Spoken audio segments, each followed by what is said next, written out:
Please remain seated. The show will begin in 3, 2... Like a Hellcat.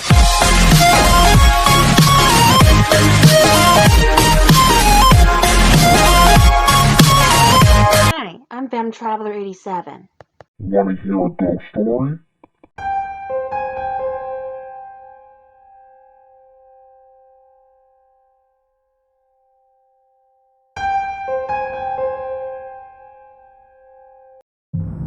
The past few weeks, the sky had been downpouring with rain. It was 3 o'clock in the afternoon. Clementine and Aggie met their other bunkmates over at one building right near the mess hall. It was like a rec room. It had arcade games, a pool table, a television with a couch, a vending machine, as well as an arts and crafts section. Renee and Nicole were chatting along while playing skee-ball. Mei Ling was lounging on the brown sofa, taking a sip from her can of Pepsi while tuning her guitar, and then she looked up and waved over to Aggie and Clementine.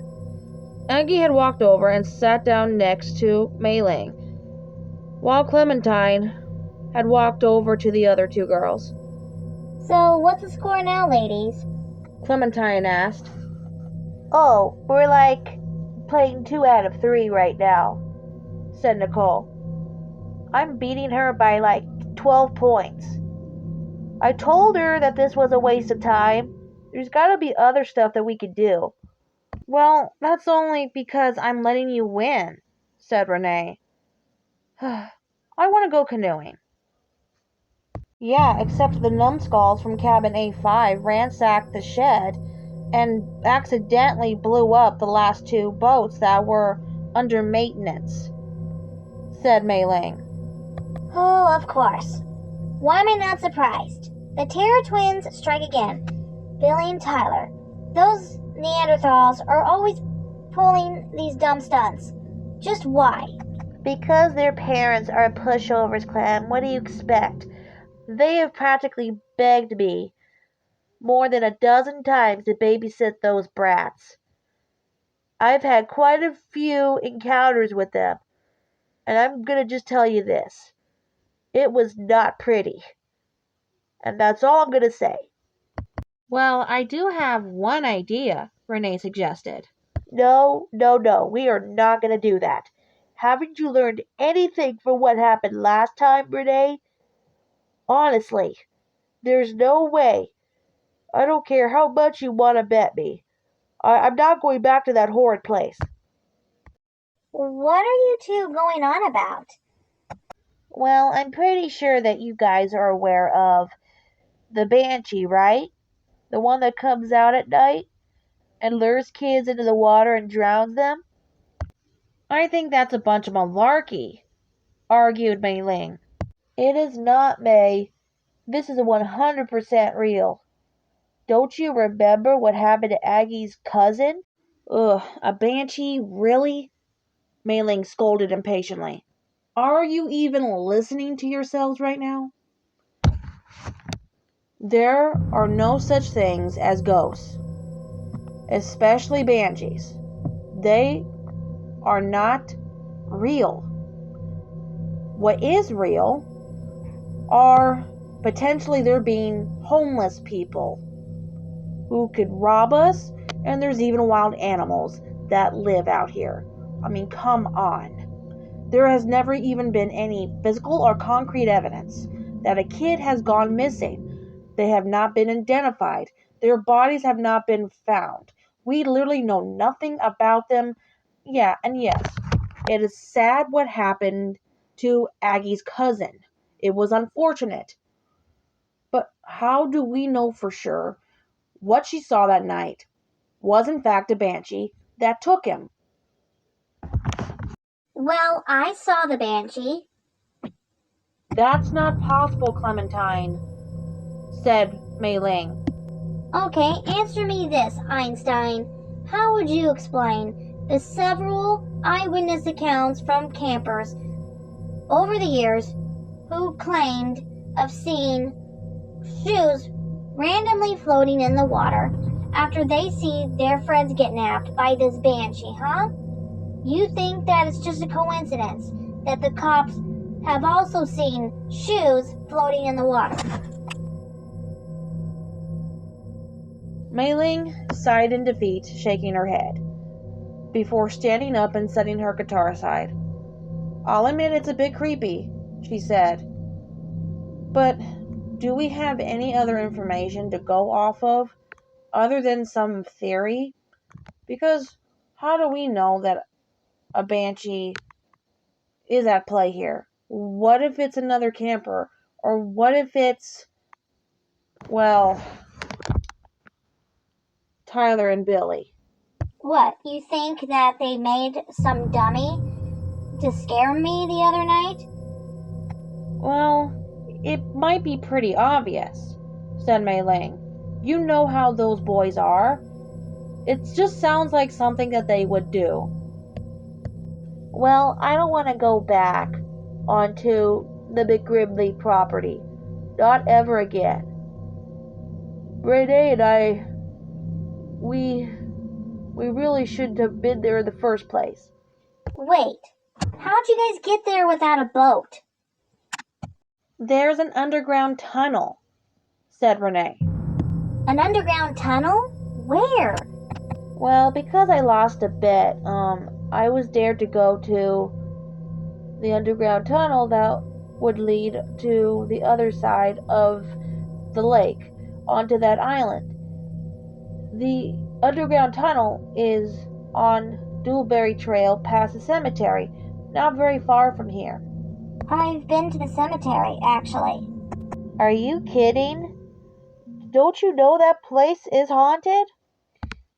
Clementine reluctantly showed them the scrapbook, explaining all the information that she had uncovered so far, including her little adventure in the cemetery, where she dug up Esmeralda's grave and took the silver key. Oh no, Clem, this is not good. That cemetery is forbidden. That trail is restricted. Nobody is allowed to go up there at all. Do you have any idea how risky that is?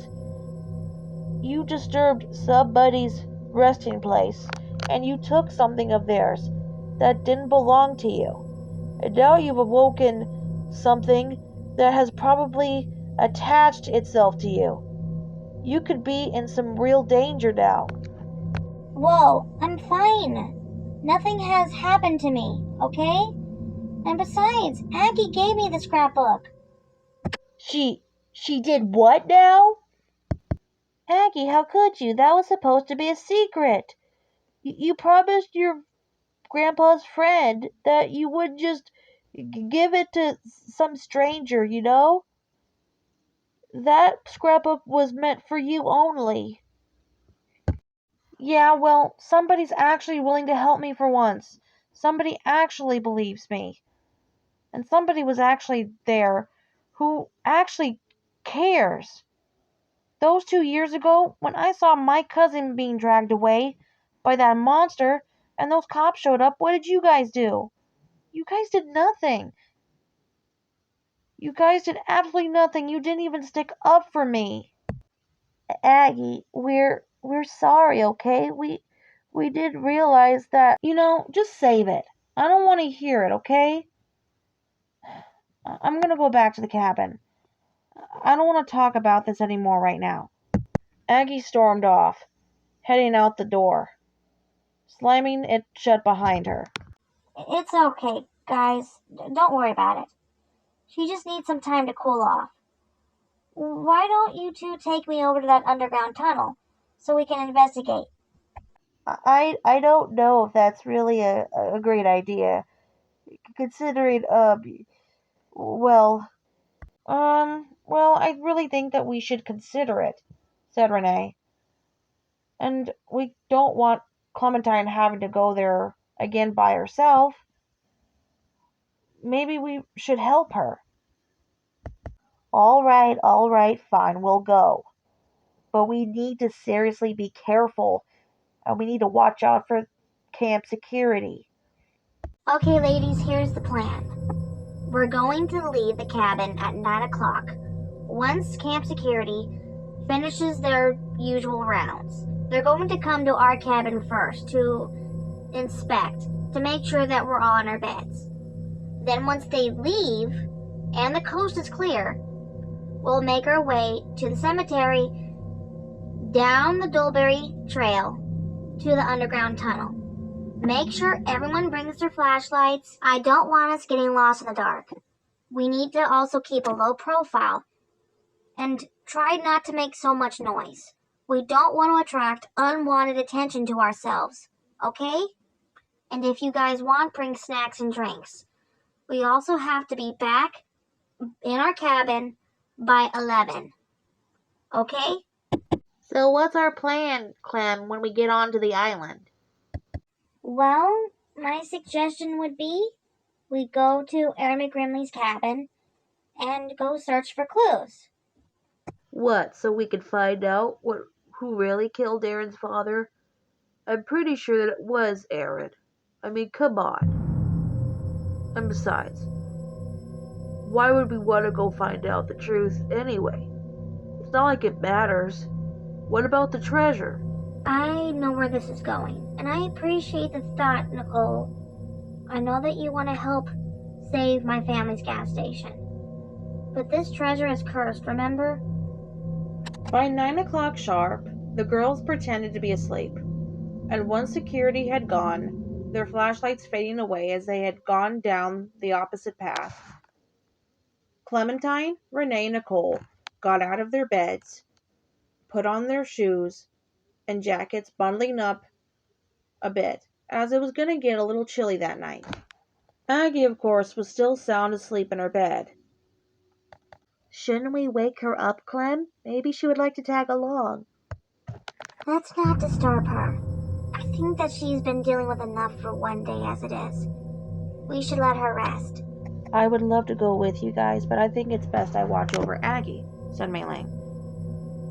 You each have your walkie-talkies, so you guys can get a hold of me in case something goes awry? Yeah, we do. Thank you, Mei Ling. We appreciate it. Okay, well, even though I don't actually approve of this decision that you guys are making, I got your backs. With their hiking gear and armed with their lit lanterns, Renee, Clementine, and Nicole head out towards the direction of the cemetery, tiptoeing ever so quietly and then every so often ducking behind a bush as security guards patrol around the area.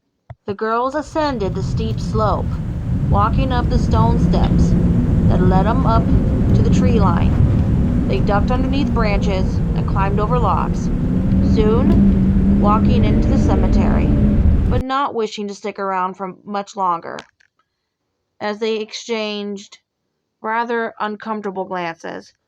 And soon, Clem had made her way over to the rusty gate and opened it by lifting the latch and undoing the chain.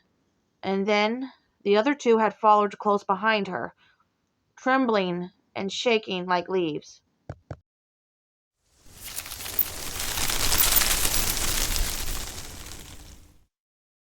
The sound of bats screeching, as they had flown over the girls' heads, almost made Renee drop her lantern as she stumbled forward, almost landing on her stomach. But luckily Nicole had caught her just in time and patted her on the back reassuringly. So can any of you girls tell me what this underground tunnel was used for? I have no idea, Clem. Eventually the girls found the underground tunnel, which was blocked off by some wooden planks, and there was a no trespassing sign. Interesting. This wasn't here before, was it? Yeah, that's definitely new. I guess somebody really wants to keep us out, huh? Clementine put on some black latex gloves, then grabbing her crowbar from her bag, and started prying off the wooden planks and dropping them onto the grass. Then Clementine shined her flashlight as she leaned forward, peering in. Let me test the ground really quick. I want to make sure there's no quicksand. Clementine had poked the ground with a stick. Unfortunately, the ground was just solid dirt. Okay, here goes nothing. Clementine then carefully and slowly slithered her way down the hole and landed on her feet, as it was just a very small drop to the bottom. Nicole and Renee did exactly the same. They practically stayed glued to Clementine's side, huddled up behind her very closely, hugging her thighs as they were both very, very apprehensive, their eyes darting everywhere. They only had the dim lights of their lanterns to navigate them through the darkness. And boy, wasn't it cold down there. Freezing cold. They could practically see their own breaths at this point. Then Renee gasped, startled, as her eyes bulged wide, and she practically let out a shriek when she shined her lantern on something on the left side of the dirt wall that was absolutely horrifying, and it made all three girls just stop dead in their tracks. Clementine let out an oof sound and looked back at Renee and Nicole. What's going on? Renee, are you? What is it? Clem, look. When they all shined their lanterns on that one spot where Renee was pointing at, the girls' jaws dropped in shock. There was a long, bony forearm sticking out of the wall, just dangling there. And there was still some rotten flesh still attached.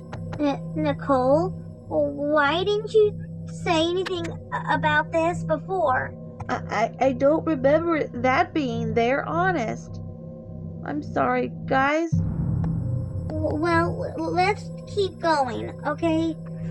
Let's just pretend that we didn't see that. Another 30 minutes had gone by, and the girls were just chatting casually amongst themselves. And then they came across a wooden door. I wonder what this leads to. Clementine slowly turned the knob and opened the door. What they saw next was something that you would definitely see in the Night of the Living Dead. They were inside of a actual crypt, a mausoleum. There were 6 rows of caskets on each opposite wall, skulls dangling from the ceiling on chains. There were rats. Some of them had made nests inside of rib cages belonging to skeletons that were reddish brown, that were still wearing tattered clothes. And they were all holding swords in their hands. It looks like they were pirates or something. How far back does the McGrimley lineage go? 1732 to be exact. The girls continued on, and they were just about to get to the exit when suddenly they heard a very, very, very unholy and blood-curdling sound that nearly made them piss their pants.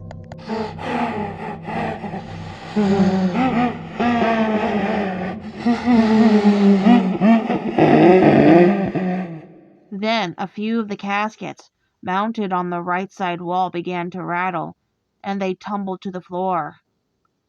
And the corpses within those caskets began to stir.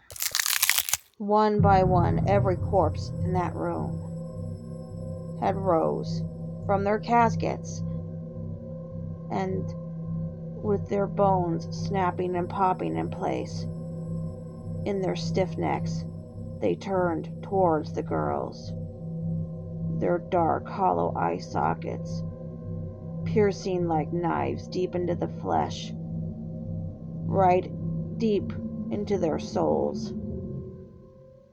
And with outstretched arms, They came towards them, dragging their legs limply on the wooden floor.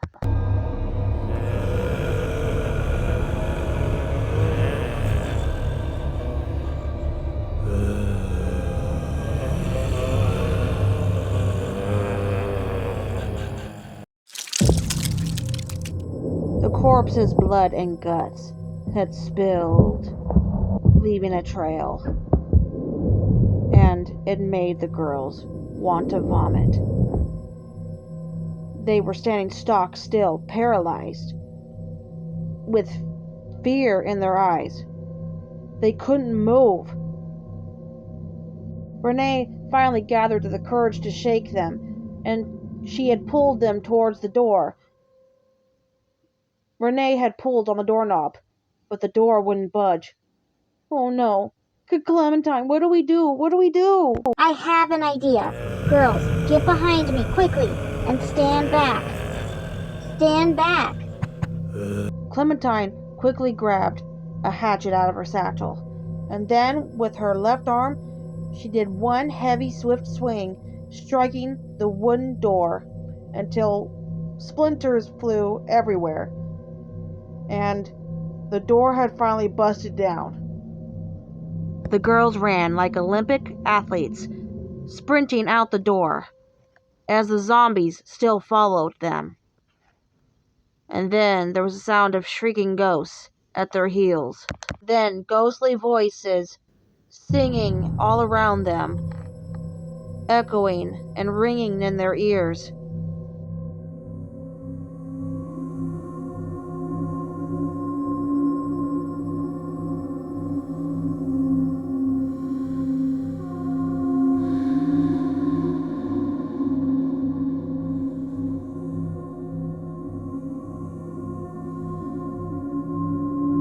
Don't stop. Don't stop running. I see a ladder up ahead. Quickly, follow me.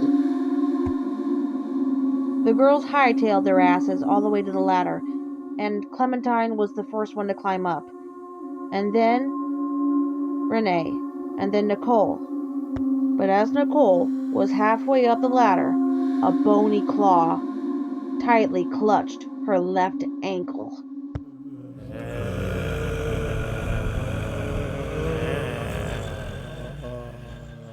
Nicole started bellowing, "Guys, help me! Help! It's got me! Help!"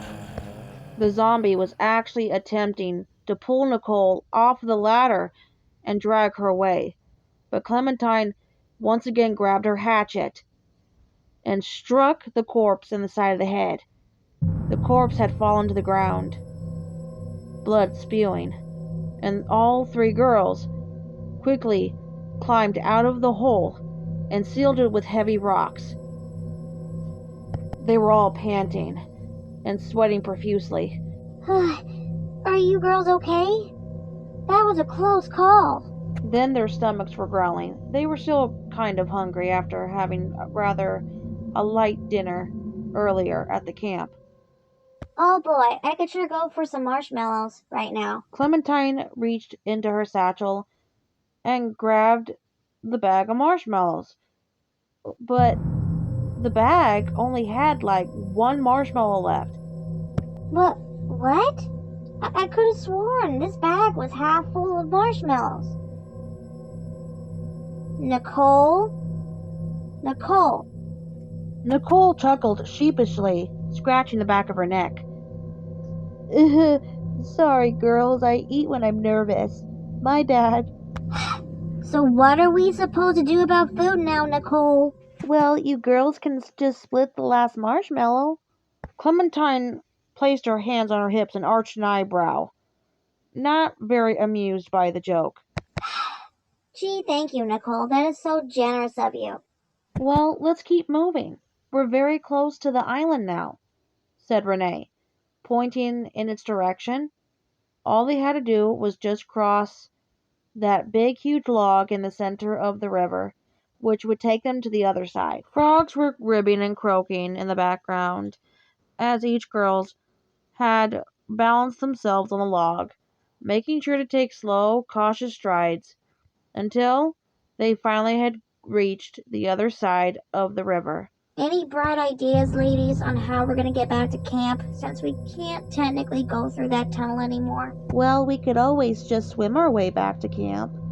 Clementine rolled her eyes in annoyance. Oh, wow. What a wonderful idea, Nicole. Thank you so much for suggesting that we all go swimming with the Banshee, who most likely, I bet, won't try to drown us like she did all the other campers. Great job there. Okay, gee, I'm sorry. But then what do you suggest we do then?